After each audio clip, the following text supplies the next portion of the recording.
नमस्कार साथियों, infusion notes के यूट्यूब चैनल पर आपका स्वागत है। यह सेशन रहेगा साथियों जनरल साइंस के 25 महत्वपूर्ण क्वेश्चनों का।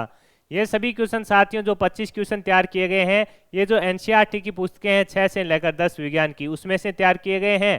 सभी प्रतियोगिता परीक्षा के लिए समान रूप से उपयोगी रहेंगे, चाहे वो आरएस का एग्जाम हो, रीट का एग्जाम हो, रेलवे का एग्जाम हो, एसएससी का एग्जाम हो, जिसमें जनरल साइंस पूछी जाती है, उन सभी प्रतियोगिता परीक्षा के लिए यह सेशन आपके लिए काफ़ी उपयोगी रहेगा।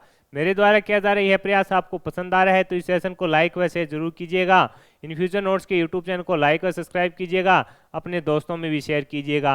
वीडियो के डिस्क्रिप्शन में पीडीएफ का लिंक लगा दिया जाएगा साथियों, वहां से आप आसानी से पीडीएफ डाउनलोड कर पाओगे। शुरुआत करेंगे साथियों पहले क्वेश्चन से। पहला क्वेश्चन आपके सामने है, टाइफाइड से प्रभावित होने वाला अंग कौन सा है? तो आंसर होगा छोटी आंत। आपसे पूछा है कि टाइफाइड से प्रभावित होने वाला अंग कौन सा है? तो आंसर होगा छोटी आंत है जो टाइफाइड से प्रभावित होती है। आगे 6 रोग के जीवाणु की खोज किसने की थी? तो आंसर है ब्लूमबर्ग।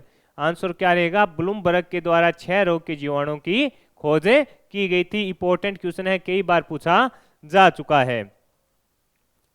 अगला क्वेश्चन आपके सामने है कि प्लेग किस जीवाणु से होता है? तो पास्चुरेला पेस्टिक। ये इंपॉर्टेंट है, प्लेग किस जीवाणु से होता है? तो आंसर होगा पास्चुरेला पेस्टिक से होता है। इंपॉर्टेंट है, पूछा जा सकता है।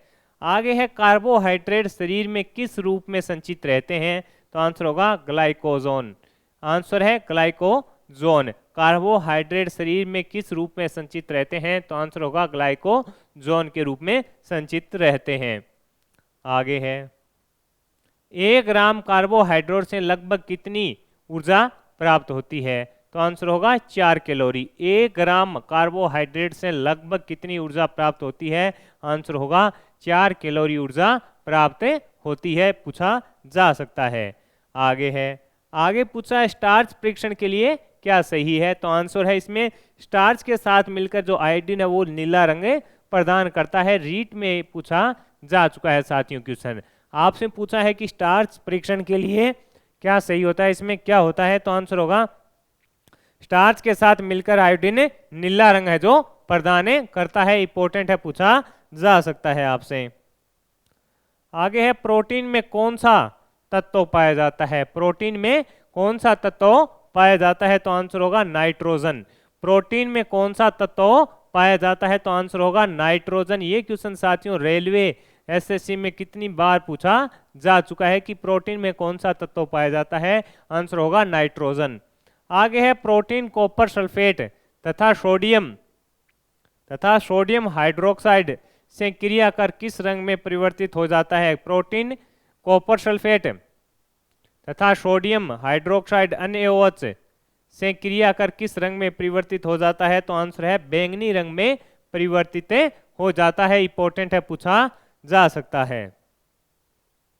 आगे है, गिल्स रोल के एस्टर बने होते हैं? तो ये वसा के बने होते हैं।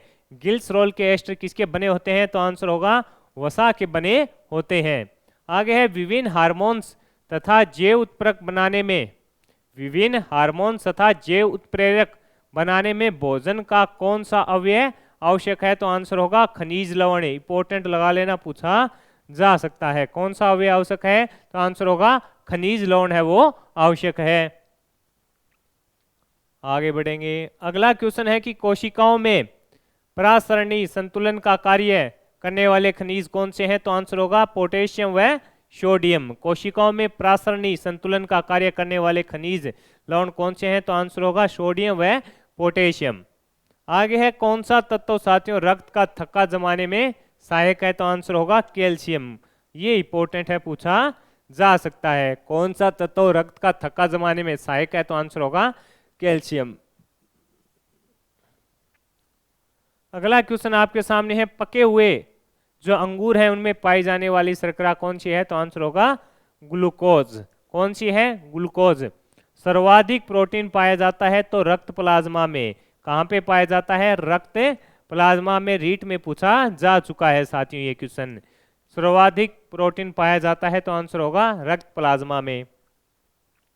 आगे है, जल में घुलनशील विटामिन कौन से हैं? तो बी व सी। जल में घुलनशील विटामिन कौन से हैं? तो आंसर होगा बी व सी। तो जल में घुलनशील हैं और वसा में कौन से होते हैं, ए, डी, ई और के, यानी जल में घुलनशील विटामिन हो गए बी व सी और वसा में हो गए ए, डी, ई, के। आगे है कोशिका में वसा का संश्लेषण कहाँ पर है, होता है, तो आंसर है चिकनी अंतःद्रवी जालिका में। कोशिकाओं में वसा का संश्लेषण कहाँ पर होता है, तो आंसर है चिकनी अंतःद्रव्य जालिका में होता है। कहाँ पर होता है, चिकनी अंतःद्रव्य जालिका में। आगे है मानव शरीर में धीमी वृद्धि के लिए क्या जिम्मेदार होता है, तो प्रोटीन है जो मानव शरीर में साथियों धीमी वृद्धि के लिए जिम्मेदार होता है।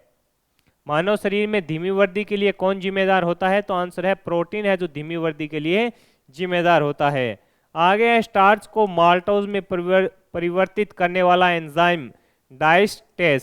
स्टार्च को माल्टोज में परिवर्तित करने वाला एंजाइम कौन सा है, तो आंसर होगा डायस्टेस। डायस्टेस एंजाइम है जो परिवर्तित करता है।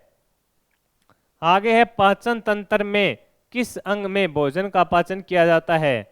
पाचन तंत्र के किस अंग में भोजन का पाचन क्यूणन द्वारा किया जाता है साथियों। ये क्वेश्चन ऐसा है कि पाचन तंत्र के किस अंग में भोजन का जो पाचन है वो क्यूणन के द्वारा होता है, तो आंसर होगा बड़ी आंत के द्वारा, बड़ी आंत के द्वारा।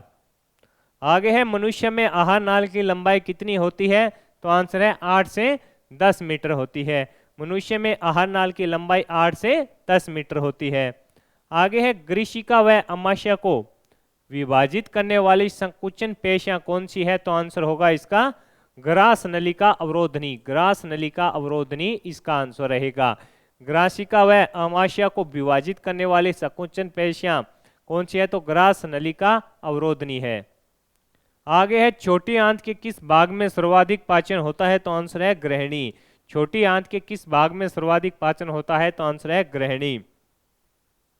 आगे है छोटी आंत प्रारंभ होती है तो अमाशय के जठर निर्गमी भाग से, अमाशय के जठर निर्गमी भाग से होती है।